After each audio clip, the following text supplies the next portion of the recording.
Hello all, regular chicken pulao కాకుండా కొంచెం ఫిష్తో green chicken pulao try చేద్దామా? సింపుల్ ఇంగ్రీడియంట్స్తో చేసిన టేస్ట్ మాత్రం నెక్స్ట్ లెవెల్ అంతే. ముందుగా చికెన్లో lemon juice and salt add చేసి లైట్గా మ్యారినేట్ చేయండి. మిక్సీ జార్లో గ్రీన్ చిల్లీస్, మింట్, కొత్తిమీర, కర్డ్ అండ్ గార్లిక్ వేసుకొని స్మూత్ పేస్ట్ చేసి చికెన్లో కలుపుకోండి. 30 minutes to 1 hour రెస్ట్ ఇవ్వండి ఫర్ బెస్ట్ ఫ్లేవర్స్. పాన్లో కొంచెం బటర్ వేసుకొని మ్యారినేట్ చేసిన చికెన్ని సెమీ డ్రైగా కుక్ చేసుకోండి. ఇప్పుడు పులావ్ కోసం పాన్లో బటర్ అండ్ ఆయిల్ వేసుకొని బిర్యానీ స్పైసెస్ అండ్ ఆనియన్స్ని గోల్డెన్ బ్రౌన్ వచ్చేలాగా ఫ్రై చేయండి. తర్వాత tomatoes and pinch of turmeric add చేసి సాఫ్ట్ అయ్యే వరకు కుక్ చేయండి.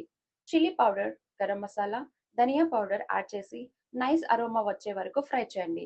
కుక్ చేసిన చికెన్ యాడ్ చేసి 5 minutes మిక్స్ చేసి కుక్ చేయండి.